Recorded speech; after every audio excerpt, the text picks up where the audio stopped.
হযরত হাসান হুসাইন রাদিয়াল্লাহু তাআলা আনহু তারা কিন্তু আল্লাহ রাব্বুল আলামিনের কাছে হস্ত উত্তোলন করে ইসমে আজম পড়ে যদি দোয়া করতো, আল্লাহ রাব্বুল আলামিন কি তাদের কথা শুনতেন না?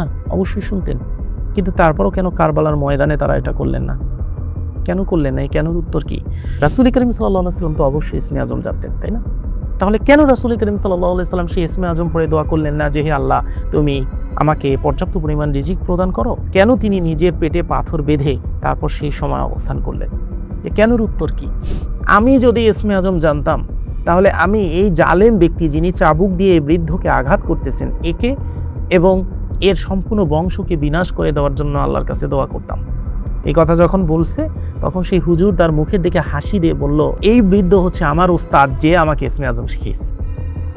রাসূল করিম সাল্লাল্লাহু আলাইহি ওয়াসাল্লাম কিন্তু বারংবার মানুষদেরকে তাওবার দিকে ধাবিত করার কথা বলেছেন। এ হক, হাক্কুল্লাহ, হাক্কুল ইবাদ, একটা হচ্ছে বান্দার হক, একটা হচ্ছে আল্লাহর হক। তো আল্লাহর সাথে আপনি যে হক বিনষ্ট করেছেন, নামাজ পড়েন নাই বা আল্লাহর আদেশ মান্য করেন নাই, এই ধরনের হকগুলোর জন্য আল্লাহর কাছে আপনি যখনই তাওবা করবেন, আল্লাহ রাব্বুল আলামিন আপনার তাওবা অবশ্যই কবুল করবেন। তাওবাতুন নাসুহা, অর্থাৎ সম্পূর্ণরূপে আপনাকে ফিরে আসতে হবে। আপনি যখন তাওবা করবেন তখন আপনার অন্তরে এই জিনিসটা থাকতে হবে যে আমি এই তাওবা করলাম, আমার জীবদ্দশায় আর আমি কখনো এই ভুল কাজটা করব না যতদিন আমি বেঁচে আছি। আর যেটা হাক্কুল ইবাদ, যেমন আমি যদি একজন মানুষের হক নষ্ট করি তাহলে আমার দায়িত্ব হচ্ছে সেই মানুষের কাছে ক্ষমা চাওয়া, কারণ আল্লাহ পাকের কাছে তাওবার দুয়ার এবং তার রহমতের দরজা আমাদের পাপের থেকে অনেক বেশি বড়। যে বান্দা যদি অনেক মানুষের হক মেরে আসছেন বা নষ্ট করে আসছেন, সে জীবনের একটা শেষ পর্যায়ে এসে যখন সে বুঝতে পারলেন, তাহলে ওই পূর্ববর্তী সমস্ত হক যে উনি নষ্ট করলেন বান্দার, সেটা থেকে উনি কিভাবে আল্লাহর কাছে ফরিয়াদ চাইবেন এবং কিভাবে ওটা থেকে মুক্ত হবেন। আসসালামু আলাইকুম, সবাইকে স্বাগত জানাচ্ছি ডিভাইন কনটেক্সটের আজকের বিশেষ পডকাস্টে। আজকের এই বিশেষ পডকাস্টে আমরা আলোচনা করব ইসমে আজম। স্বাভাবিকভাবেই আমাদের এ নিয়ে অনেক কৌতূহল। যারা চিন্তার জগতে আমরা সবসময় চিন্তা করতে অভ্যস্ত, তারা আমরা এটা নিয়ে ভাবি। তো আমাদের মধ্যে অনেক জিজ্ঞাসা, সেই জিজ্ঞাসাগুলো আমরা উত্তর খুঁজি। তো ডিভাইন কনটেক্সটের আজকের এই পডকাস্টে আমরা এই নিয়ে উত্তর জানব। আমাদের এই নানামুখী এবং বিচিত্র চিন্তার জগতের যে প্রশ্নগুলোর উত্তর দিবেন বিশিষ্ট কোরআন গবেষক হাফেজ সাইফুল্লাহ মনসুর। পুরো প্রক্রিয়াটির এই সঞ্চালনায় থাকবো আমি গাজী সাদেক। আশা রাখি আমরা এর দ্বারা উপকৃত হব এবং এই পডকাস্টের মাধ্যমে আমরা ভবিষ্যতে আরও উচ্চতর চিন্তার দিকে নিজেদেরকে ধাবিত করতে পারবো। চলুন আলোচনা শুরু করা যাক। কেমন আছেন? আলহামদুলিল্লাহ, ভালো আছেন আপনি? জি আছি আলহামদুলিল্লাহ। স্বাভাবিকভাবেই আমাদের সাধারণ চিন্তার জগতে ইসমে আজম সম্পর্কে প্রথম যে প্রশ্নটা আসে সেটা হচ্ছে ইসমে আজম কি, এবং এটি কি কোনো আরবি শব্দ নাকি মহাবিশ্বের সাথে মানব আত্মার একটা সংযোগ, এক বিশেষ কসমিক ফ্রিকোয়েন্সি? আপনার কি? দেখুন, ইসমে আজম শব্দটি যদি আমরা ভাঙি তাহলে এখানে ইসম শব্দের অর্থ হচ্ছে নাম এবং আজম শব্দের অর্থ মহান নাম, অর্থাৎ মহান পাক পরওয়ারদিগার রব্বুল আলামিনের মহান নামকে ইসমে আজম বলা হচ্ছে। তো এখানে মহান নাম কিন্তু একটি নির্দিষ্ট কোনো নাম নাকি একাধিক কোনো নাম, এ ব্যাপারে বাস্তবিক অর্থে হাদিসে উল্লেখ করা হয়নি। তো আপনি প্রশ্ন করলেন যে এটা কি কোনো হায়ার ফ্রিকোয়েন্সি কিনা বা কসমিক ফ্রিকোয়েন্সি কিনা, মানব আত্মাকে উচ্চতর কোনো ফ্রিকোয়েন্সির সাথে যুক্ত করা। সেক্ষেত্রে আমি বলবো সর্বপ্রথম যে ইসমে আজম কি, এর উত্তর যদি আমরা দিতে যাই তাহলে আমরা রাসূল করিম সাল্লাল্লাহু আলাইহি ওয়াসাল্লামের হাদিসের দিকে যদি দৃষ্টিপাত করি তাহলে আমরা দেখতে পাই হযরত মুহাম্মদ সাল্লাল্লাহু আলাইহি ওয়াসাল্লাম সুনানে তিরমিজি 3475 নং হাদিসে উল্লেখ করেন যে সূরা বাকারার 163 নং আয়াত, আমি আবার বলছি সূরা বাকারার 163 নং আয়াত এবং সূরা আল ইমরানের শুরুর যে অংশ, এর মাঝে ইসমে আজম নিহিত রয়েছে। এটা রাসূল করিম সাল্লাল্লাহু আলাইহি ওয়াসাল্লাম সুনানে তিরমিজি 3475 নং হাদিসে উল্লেখ করেছেন। তো এখানে আলিফ লাম মিম আল্লাহু লা ইলাহা ইল্লাহুল হাইয়ুল কাইয়ুম, এটার মাঝে ইসমে আজম নিহিত রয়েছে, এ ব্যাপারে বলা হয়েছে। অনুরূপভাবে রাসূল করিম সাল্লাল্লাহু আলাইহি ওয়াসাল্লাম অন্য এক হাদিসে উল্লেখ করেন যে এক ব্যক্তি এক বিশেষ দোয়ার মাধ্যমে আল্লাহ রাব্বুল আলামিনের কাছে দোয়া প্রার্থনা করতেছিলেন। যখন সে দোয়া প্রার্থনা করতেছিলেন তখন রাসূল করিম সাল্লাল্লাহু আলাইহি সাল্লাম বললেন যে তোমরা কি জানো এই ব্যক্তি কিসের মাধ্যমে দোয়া প্রার্থনা করছেন?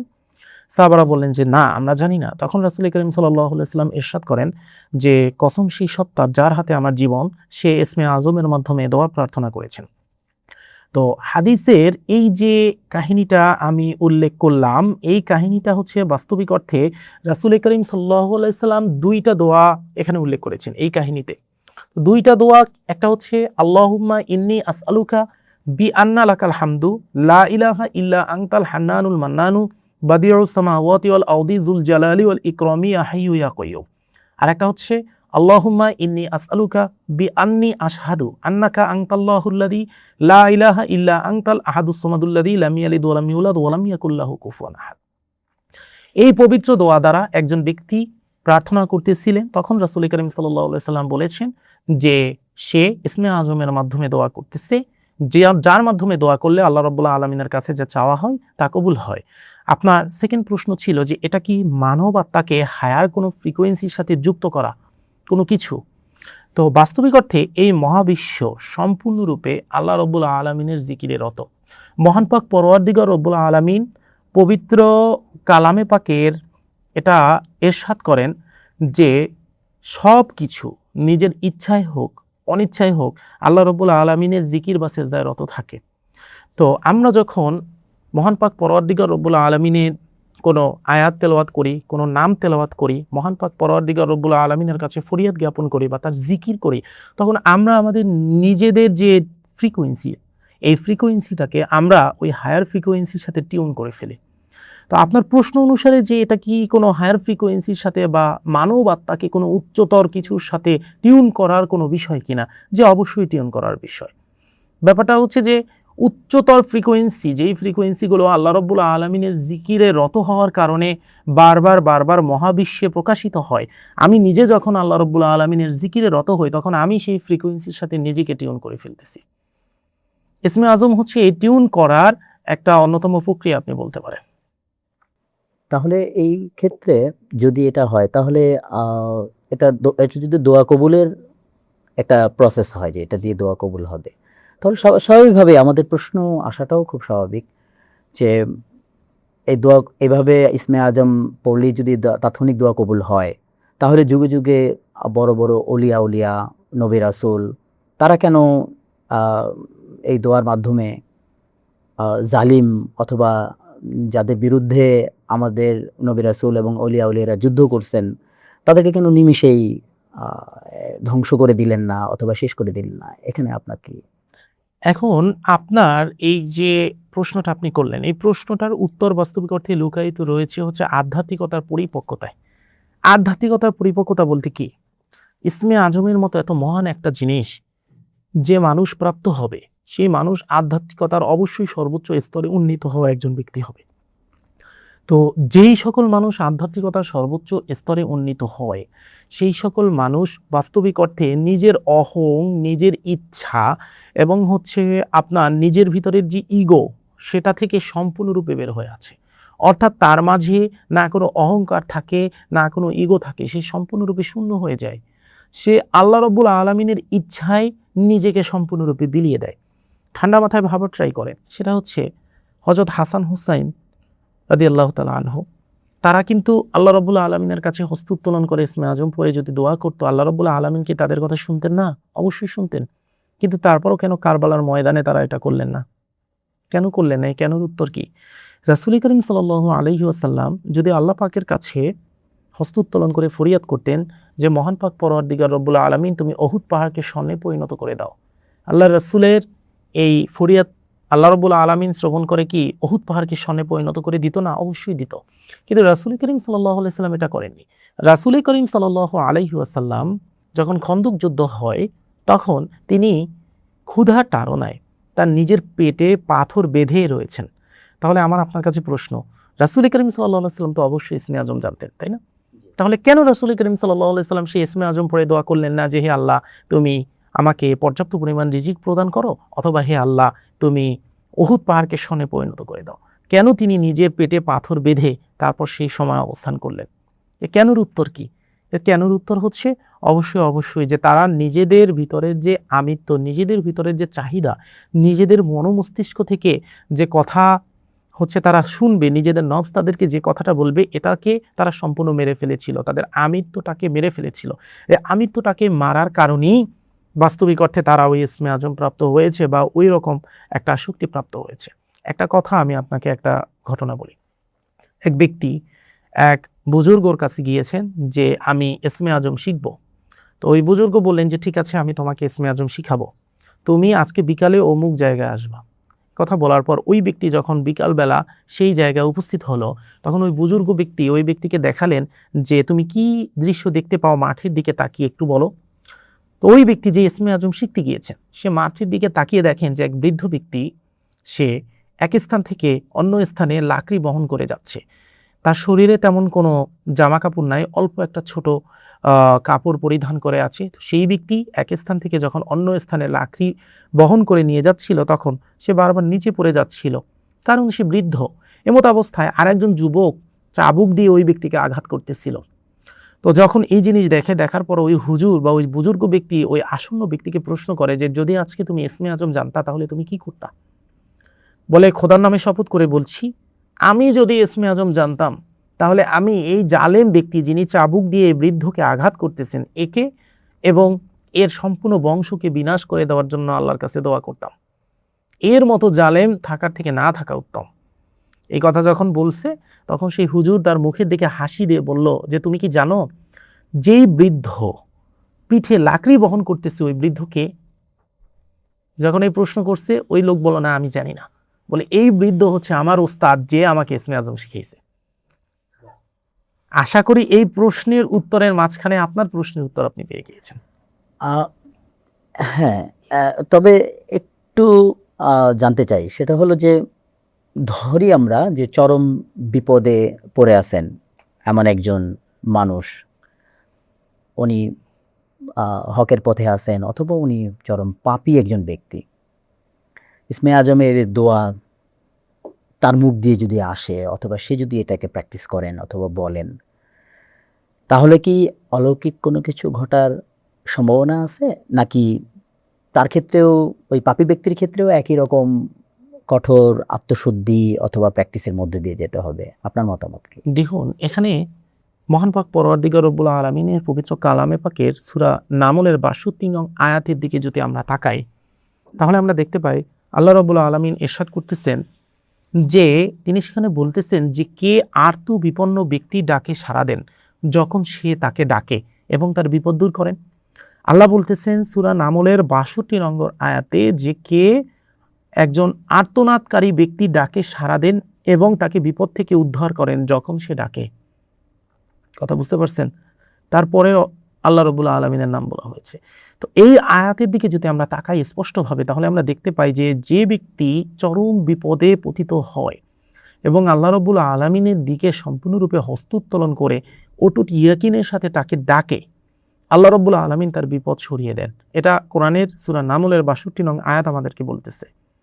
তার মানে এই আয়াত যদি আমরা বিশ্লেষণ করি, আমরা বুঝতে পারি যে একজন বিপদে পতিত ব্যক্তির দরকার নাই অনেক বেশি আত্মশুদ্ধি অর্জন করা, দরকার নাই বেশি রিয়াজত করা, দরকার নাই অনেক বড় একজন আবেদ হওয়া। তার দরকার কি সম্পূর্ণরূপে আত্মসমর্পিত হওয়া, তার আল্লাহ রাব্বুল আলামিনের প্রতি ইয়াকিন অটুট রেখে যে আমি আল্লাহকে ডাকবো, সে আমার ডাকে সাড়া দিবে, সে আমাকে বিপদ থেকে উদ্ধার করবে। এইটুকু পরিমাণ ইয়াকিন যদি তার অন্তরে থাকে এবং সে একজন খুবই বিপদগ্রস্ত ব্যক্তি হয়ে যদি আল্লাহর কাছে হস্তোত্তোলন করে নিজের অন্তরকে তার দিকে সমর্পিত করে তারপর আল্লাহকে ডাকে যে হ্যাঁ আল্লাহ তুমি আমাকে এই বিপদ থেকে উদ্ধার করো, তাহলে ওই ডাকটা, ওই সমর্পিত হওয়া, ওই আর্তনাদটাই আল্লাহর দরবারে ইসমে আজমের মতো কাজ করে। এ কারণে আল্লাহ রাব্বুল আলামিন বলতেছেন যে কে সে যে আর্তনাদকারীর ডাকে সাড়া দেন এবং তাকে বিপদ থেকে উদ্ধার করেন, বলেন তিনি আল্লাহ। সুতরাং বিপদগ্রস্ত অবস্থায় নির্দিষ্ট ইসমে আজমই যে পড়তে হবে এমন কোনো কথা নাই, কিন্তু বিপদগ্রস্ত অবস্থায় আপনার নিজের অন্তরকে সমর্পিত করতে হবে আল্লাহ রাব্বুল আলামিনের প্রতি। আপনাকে নিজেকে সেই টিউন করতে হবে, অর্থাৎ সমর্পণের যে ফ্রিকোয়েন্সি সেটাই নিজেকে টিউন করে ফেলতে হবে। যদি টিউন করে ফেলতে পারেন, ইনশাআল্লাহ রাব্বুল আলামিনের দয়ায় আপনি অবশ্যই সাড়াপ্রাপ্ত হবেন। এর সাথে একটু সম্পূরক একটা প্রশ্ন আহ, আমার আসে, বা আমাদের অনেকেরই এই প্রশ্নটা আসতে পারে।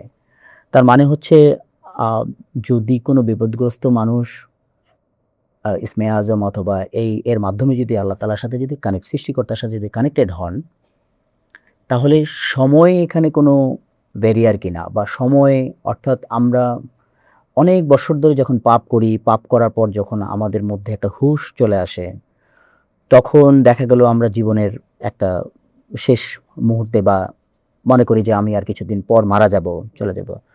তো তখন ভাবনা থাকে যে এত জীবনের পাপ আমার, এটা কিভাবে, আমি কি, এটা কি সম্ভব যে আল্লাহ তাআলার সান্নিধ্যে বা আল্লাহ তাআলার আমার দোয়া কবুল হবে এবং আমার পিছনের সমস্ত পাপ মোচন হয়ে যাবে?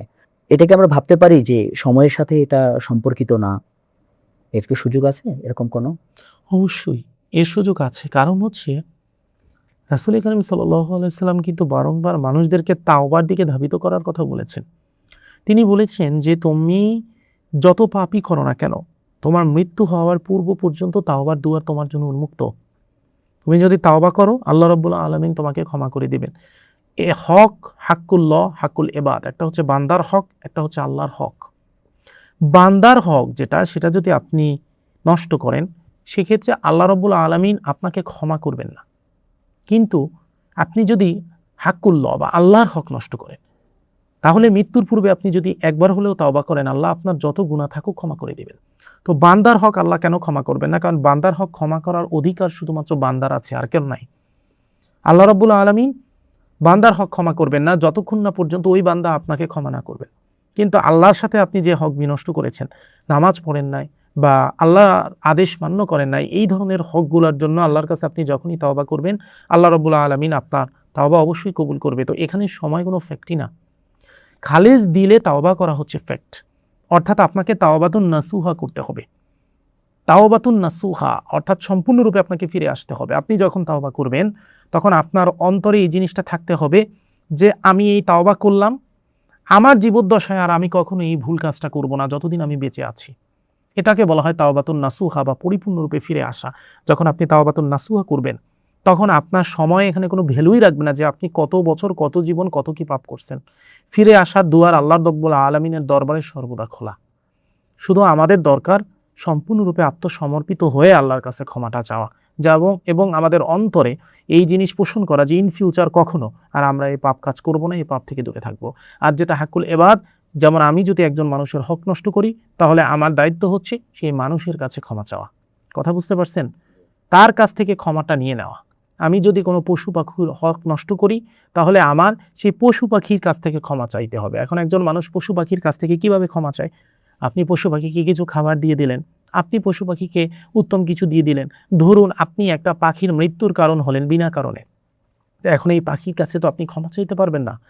আপনার এখানে করণীয় কি? আপনি যেখানে পাখি বিক্রি করে এরকম জায়গায় যাবেন, এখানে গিয়ে আপনি একটা নির্দিষ্ট দামে একটা পাখি ক্রয় করে আনবেন, যে পাখিটা খাঁচাবদ্ধ অবস্থায় আছে।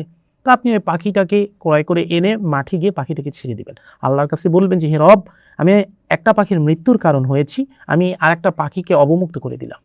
বাস, আপনার পাপ এখানে মোচন হয়ে যাবে ইনশাআল্লাহ তাআলা। তো এটাই হচ্ছে কথা, যে যত পাপই আমরা করি না কেন, যত জীবন আমরা পাপ করি না কেন, সময়ের এখানে কোনো ভ্যালুই নেই আল্লাহ পাকের কাছে। কারণ আল্লাহ পাকের কাছে তাওবার দুয়ার এবং তার রহমতের দরজা আমাদের পাপের থেকে অনেক বেশি বড়। আমরা যতই পাপ করি না কেন, যদি তাওবাতুন নাসুহা করতে পারি, আল্লাহ পাক অবশ্যই আমাদেরকে ক্ষমা করে দিবেন। আমাদের দর্শক এবং শ্রোতাদের মধ্যে আরেকটা প্রশ্ন এর সাথে খুবই প্রাসঙ্গিক, যে বান্দা যদি অনেক মানুষের হক মেরে আসছেন বা নষ্ট করে আসছেন, সে জীবনের একটা শেষ পর্যায়ে এসে যখন সে বুঝতে পারলেন সেই হক উনি, প্রথমত উনি জানেন না যে আসলে হক উনি নষ্ট করলেন, যে আসলে এটা হক নষ্ট হলো এটা দিয়ে। আরেকটা হচ্ছে যে উনি জানলেন অনেক পরে এসে, 70 বছর বয়সে এসে, 60 বছর বয়সে এসে জানলেন। তাহলে ওই পূর্ববর্তী সমস্ত হক যে উনি নষ্ট করলেন বান্দার, সেটা থেকে উনি কিভাবে আল্লাহর কাছে ফরিয়াদ চাইবেন এবং কিভাবে ওটা থেকে মুক্ত হবেন? এটা খুব স্বাভাবিক একটা প্রশ্ন সমাজের মধ্যে আসা রাখি। হচ্ছে আপনার প্রশ্নের উত্তরটা হচ্ছে যে দেখুন, আমি আমার জীবদ্দশায় অনেক মানুষের হক নষ্ট করেছি। সাপোজ, তো এখন সব মানুষের নাম তো আমি লিস্ট করে রাখি না যে আমি কার কোন হক নষ্ট করছি।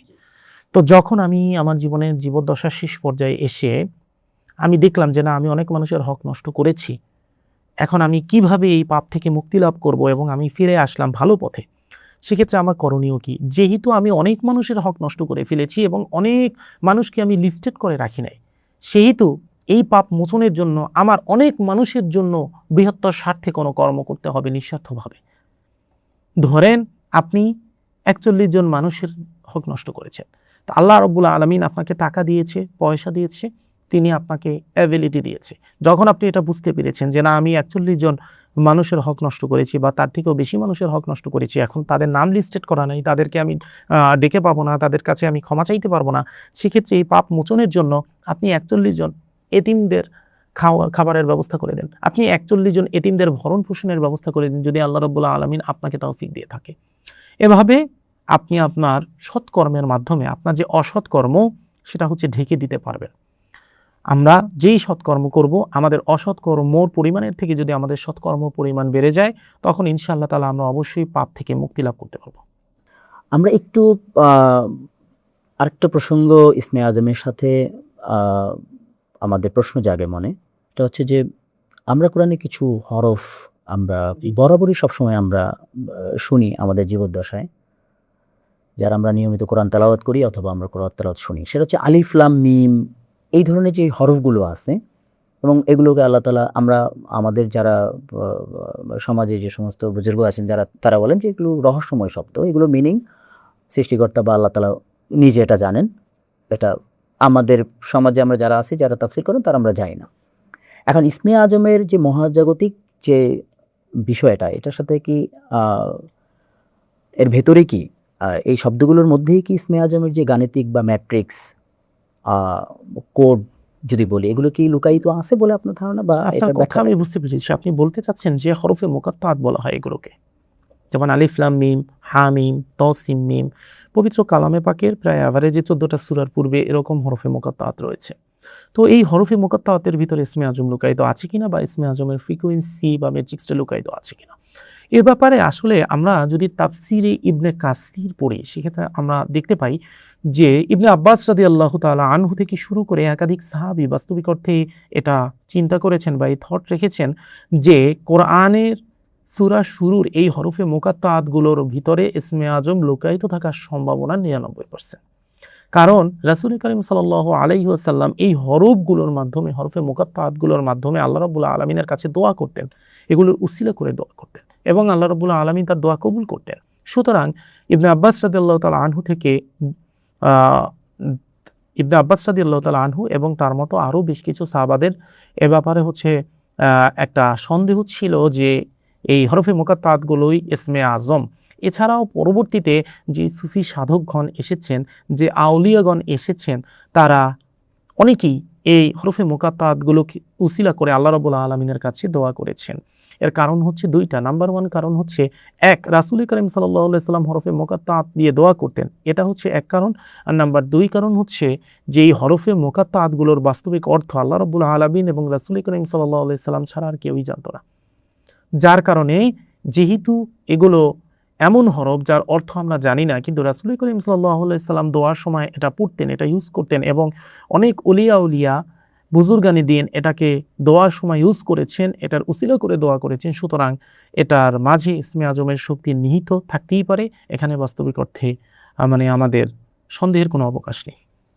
খুব স্বাভাবিকভাবে প্রশ্ন আসে যে আপনার ইসমে আজম এতই শক্তিশালী, আমরা এত শক্তিশালী যদি হয়, রাসূল করিম সাল্লাল্লাহু আলাইহি ওয়াসাল্লাম কেন তার উম্মতের জন্য সরাসরি এটাকে উন্মুক্ত করলেন না?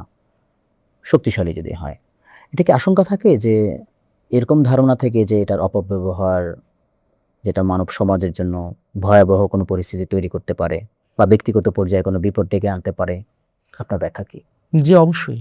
শুনুন, আল্লাহ রাব্বুল আলামিন মানুষকে তৈরি করেছেন এমনভাবে যে মানুষের ধৈর্য শক্তি বাস্তবিক অর্থে কম। যেভাবে মানুষের হচ্ছে ধৈর্য শক্তি কম, সেভাবে হচ্ছে আপনার একটা জিনিস মাথায় রাখতে হবে যে মানুষ স্বভাবগতভাবেই খুব তাড়াহুড়োকারী এবং স্বার্থপর। রাসূল করিম সাল্লাল্লাহু আলাইহি ওয়াসাল্লাম যেই ইসমে আজম বা শবে কদর, এটা শবে কদরের মতোই রাসূল করিম সাল্লাল্লাহু আলাইহি ওয়াসাল্লাম আমাদের সামনে গুপ্ত রেখেছেন। কারণ হচ্ছে যে সবে কদরকে যেভাবে আমাদের জন্য গুপ্ত রাখা হয়েছে, এভাবে রাসূল করিম সাল্লাল্লাহু আলাইহি ওয়াসাল্লাম ডিরেক্ট যদি ইসমে আজম সাধারণ মানুষের জন্য উন্মুক্ত করে দিত, তাহলে মানুষ এই ইসমে আজমের অপব্যবহার বেশি করত। আমি কিছুক্ষণ পূর্বে আপনাকে একটা ঘটনা বলেছিলাম, সেই ঘটনার মাঝে আমি বলেছিলাম যে ব্যক্তি ইসমে আজম শিক্ষাদানকারী গুরু, সে নিজেই তার পিঠে লাকড়ি বহন করতেছে এবং চাবুকের আঘাত সহ্য করতেছে, কিন্তু তারপর সে ইসমে আজম ইউজ করতেছে না। আপনি চিন্তা করেন, রাসূল করিম সাল্লাল্লাহু আলাইহি সাল্লাম যদি সম্পূর্ণরূপে ইসমে আজমকে উন্মুক্ত করে দিতেন, তাহলে ওই গুরু ইসমে আজম শিক্ষা দানকারী ব্যক্তি হয়েও সেটাকে অ্যাপ্লাই না করে আঘাত সহ্য করতেছে, কিন্তু যে ব্যক্তি ইসমে আজম শিখতে গিয়েছিল সে কিন্তু বলে ফেলেছিল যে আমি যদি ইসমে আজম জানতাম তাহলে এই জালেম এবং তার ফ্যামিলি সহ আমি ধ্বংস করে দেওয়ার দোয়া করতাম আল্লাহ রাব্বুল আলামিনের কাছে। তো বাস্তবতা হচ্ছে এটা যে আমাদের বৃহত্তর স্বার্থেই আমরা ইসমে আজমগুলোর ব্যবহার করার প্রচেষ্টা করতাম। আমাদের মাঝে 99.99% মানুষই তখন ইসমে আজমকে তার ব্যক্তিগত স্বার্থে ব্যবহার করত, বৃহত্তর স্বার্থে ব্যবহার করতো না। কিন্তু যারা আল্লাহ রাব্বুল আলামিনের সেই কাছের বান্দা, যারা ইসমে আজমকে ধারণ করার ক্ষমতা রাখে, তারা বৃহত্তর স্বার্থে ইসমে আজম ব্যবহার করতেন, তারা কখনো ব্যক্তিগত স্বার্থে ইসমে আজম ব্যবহার করতেন না। যেহেতু ব্যক্তিগত স্বার্থে ইসমে আজম ব্যবহার করলে সৃষ্টির যে গতানুগতিক ধারা বা সৃষ্টি বা নিয়তির যে গতানুগতিক ধারা, সেটা ভঙ্গ হওয়ার একটা সম্ভাবনা থাকে। সেহেতু রাসূল করিম সাল্লাল্লাহু আলাইহি সাল্লাম এই ইসমে আজম জনসম্মুখে উন্মুক্ত করেননি, কারণ পৃথিবীর সবার সহ্য ক্ষমতা সমান নয়, পৃথিবীর সবার ঈমান কিন্তু সমান নয়। মানুষ কিন্তু স্বভাবগতভাবেই তার ব্যক্তিগত স্বার্থ নিয়ে বেশি চিন্তা করে, বৃহত্তর স্বার্থ নিয়ে চিন্তা কম করে। তো যারা বৃহত্তর স্বার্থ নিয়ে চিন্তা করে তারাই হচ্ছেন হযরত আব্দুল কাদের জিলানী রহমাতুল্লাহ আলাইহি হয়ে যান, তারাই হচ্ছেন খাজা মঈনুদ্দিন চিশতি রহমাতুল্লাহ আলাইহি হয়ে যান, তারাই হযরত শাহজালাল রহমাতুল্লাহ আলাইহি হয়ে যান, তারাই খানজাহান আলী রহমাতুল্লাহ আলাইহি হয়ে যান। আর যারা ব্যক্তিগত স্বার্থ নিয়ে চিন্তা করে তারা তো মৃত্যুর পর সম্পূর্ণরূপে কালের গহীনে নিমজ্জিত হয়ে যায়, তাদের আর কেউ মনে রাখে না। আশা করি বুঝতে পেরেছেন। যে অর্থাৎ এটা হচ্ছে এরকম যদি বুঝি আমার দর্শকদের বোঝার স্বার্থে, সেটা হচ্ছে যে সামাজিক বা সমাজের যে ভারসাম্য, সেই ভারসাম্য এতে রক্ষা হয় এবং সমাজটা একটা নির্দিষ্ট প্যাটার্নের মধ্য দিয়ে যায়, যে প্যাটার্নের মধ্য দিয়ে আমরা ইসমে আজম এবং আমাদের যে ব্যক্তিগত বা ইন্ডিভিজুয়াল এই যে সামাজিক কর্মকাণ্ড, এই কর্মকাণ্ড পরিবার সমাজ এই প্যাটার্নটাও যাতে ঠিক থাকে, যদি এটা হচ্ছে। আবার এবারে আমরা একটু আসি ইসমে আজমের সাথে রিলেট করে, যেমন আধুনিক কোয়ান্টাম ফিজিক্সের ল অফ অ্যাট্রাকশন বা সাউন্ড ভাইব্রেশন, এর সাথে ইসমে আজমের শক্তির কি কোনো বৈজ্ঞানিক মনস্তাত্ত্বিক সম্পর্ক আছে? জি, আপনার প্রশ্ন সুন্দর। দেখুন, ইসমে আজমের সাথে বৈজ্ঞানিক বা মনস্তাত্ত্বিক সম্পর্ক ব্যাপারটা আসলে আমাদেরকে বুঝতে হলে আমাদের আগে জানতে হবে যে ল অফ অ্যাট্রাকশন বিষয়টা কি। ল অফ অ্যাট্রাকশন বিষয়টা হচ্ছে যে মহাবিশ্বকে আপনি আপনার মস্তিষ্ক থেকে যেই ধরনের ফ্রিকোয়েন্সি দিবেন, সেটা পজিটিভ ফ্রিকোয়েন্সি হোক, নেগেটিভ ফ্রিকোয়েন্সি হোক, মহাবিশ্ব সেই সেম ফ্রিকোয়েন্সি আপনার দিকে ধাবিত করবে। এটা হচ্ছে ল অফ অ্যাট্রাকশনের মেইন থিম। তো মহান পাক পরওয়ারদিগার রব্বুল আলামিন পবিত্র কালামে পাকে ইরশাদ করতেছেন, ফাজকুরুনি আযকুরুকুম ওয়াশকুরুলি ওয়ালা তাকফুরুন। অর্থাৎ তোমরা আমার জিকির করো, আমি তোমাকে স্মরণ করব, তোমরা আমাকে স্মরণ করো। অনুরূপভাবে মহান পাক পরওয়ারদিগার রব্বুল আলামিন আরও একটি কথা কিন্তু হাদিসে কুদসিতে বলেছেন যে যখন আমার বান্দা আমাকে স্মরণ করে, আমি আমার বান্দাকে তার থেকে 10 বার বেশি স্মরণ করি। আমার বান্দা যদি আমার দিকে হেঁটে আসে, আমি তার দিকে দৌড়ে যাই। আমার বান্দা যদি আমার দিকে দৌড়ে আসে, আমি তার দিকে তার থেকেও দ্রুত গতিতে যাই। প্রত্যেকটা কথার একটাই কিন্তু মাত্র আমাদের কাছে মেইন কোর পয়েন্ট আসে, সেটা হচ্ছে আল্লাহ রাব্বুল আলামিন আমি যদি আল্লাহকে ডাকি, আল্লাহ রাব্বুল আলামিন আমার থেকে আরও 10 গুণ বেশি আমাকে ডাকতেছেন। এর মানে হচ্ছে যে এই যে পবিত্র কালামে পাকে মহান পাক পরওয়ারদিগার রব্বুল আলামিন ইরশাদ করলেন যে বিশ্ব জগতের যা কিছু আছে তারা সর্বদা মহান পাক পরওয়ারদিগার রব্বুল আলামিনের জিকিরে রত। তো তারা তাদের মতো করে জিকিরে রত থাকার কারণে কিন্তু মহাবিশ্বে একটা ফ্রিকোয়েন্সি উৎপন্ন হচ্ছে, একটা পজিটিভ ফ্রিকোয়েন্সি উৎপন্ন হচ্ছে। যখন আমরা ইসমে আজম বা আল্লাহ রাব্বুল আলামিনের জিকিরের মাধ্যমে আমাদের ভিতর থেকে আল্লাহ রাব্বুল আলামিনকে স্মরণ করতে থাকব, তখন আমাদের মস্তিষ্ক থেকেও কোয়ান্টাম ফিজিক্স অনুসারে সেই সেম ফ্রিকোয়েন্সি কিন্তু বের হবে। যখন আমাদের মস্তিষ্ক থেকে বের হওয়া এই ফ্রিকোয়েন্সি মহাবিশ্বের ওই ফ্রিকোয়েন্সির সাথে টিউন হয়ে যাবে, তখন অটোমেটিকলি পজিটিভ জিনিস আমাদের দিকে ধাবিত হতে থাকবে। সুতরাং ল অফ অ্যাট্রাকশনের সাথে ইসমে আজম বা আল্লাহ রাব্বুল আলামিনের কাছে হস্ত উত্তোলন করে জিকির করে প্রার্থনা করার যে বিষয়টা, এটা সম্পূর্ণরূপে সামঞ্জস্যপূর্ণ একটা বিষয় যদি আমরা ঠান্ডা মাথায় একটু চিন্তা করি।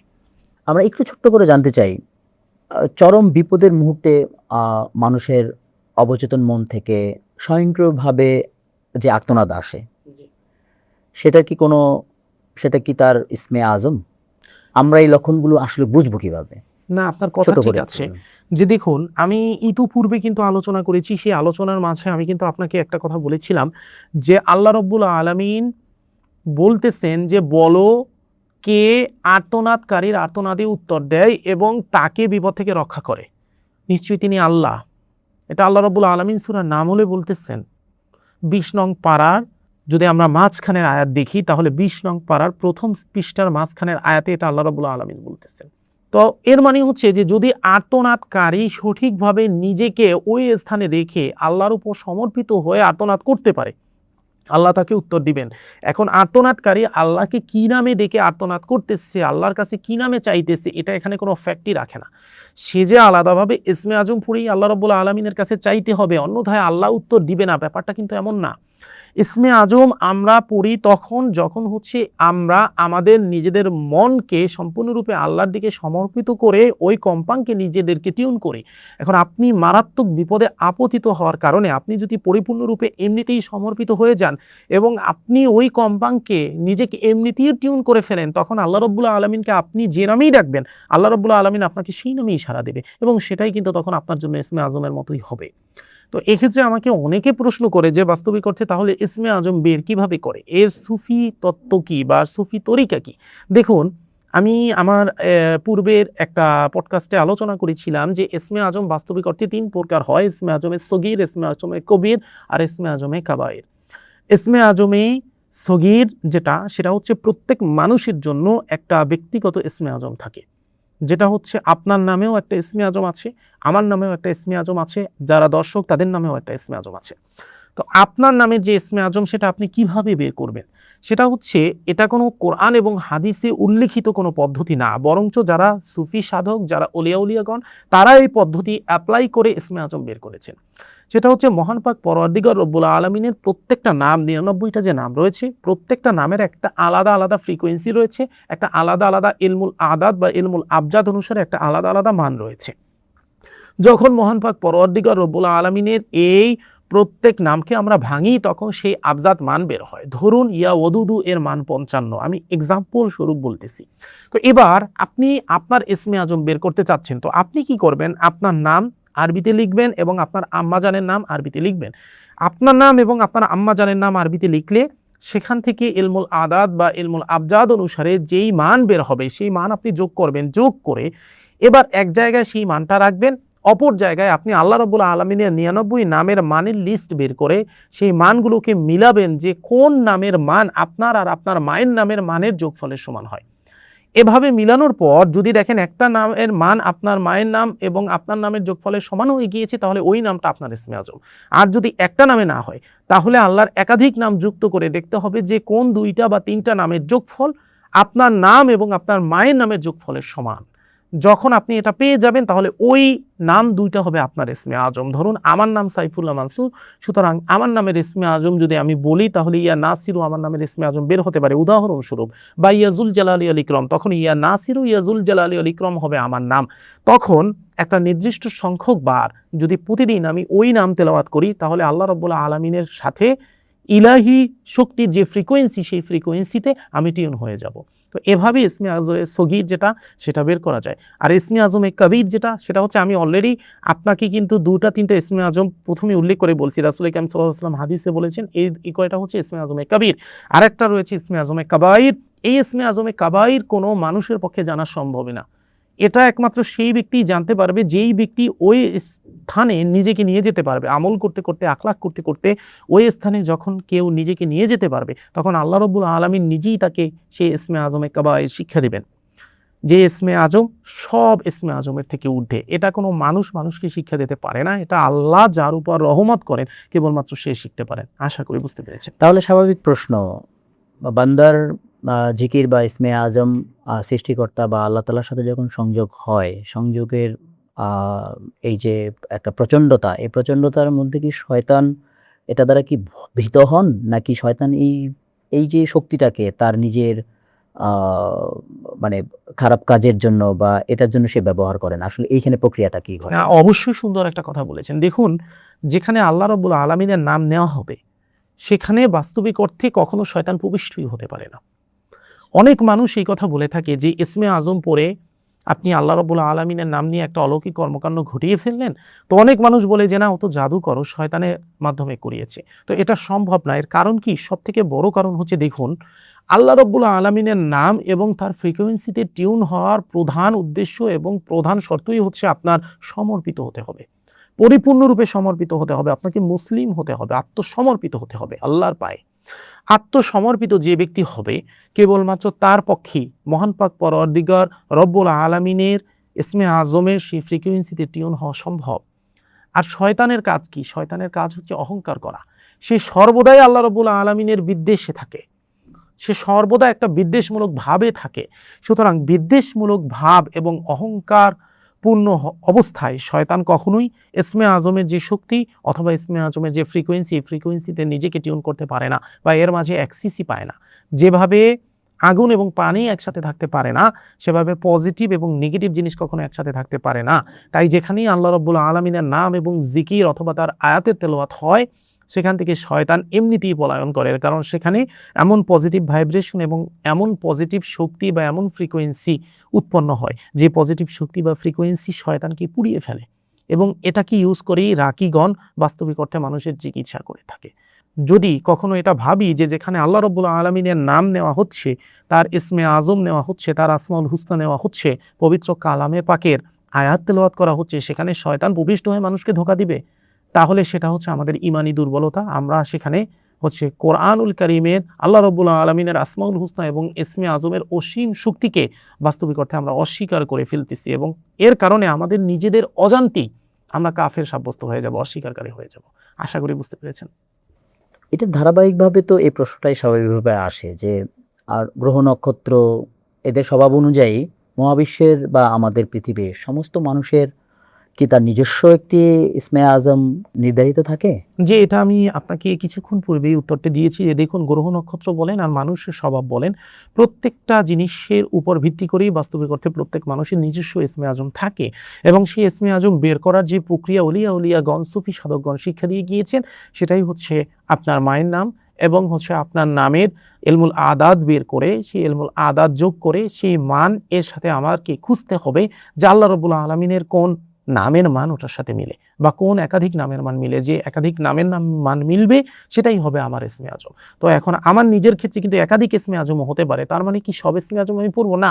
যে কোনো 2-3টা ইসমে আজম পড়লেই আমার জন্য এনাফ, সেটাই আমার ইলাহি শক্তি আমার দিকে ধাবিত হওয়ার জন্য এনাফ ইনশাআল্লাহ তাআলা।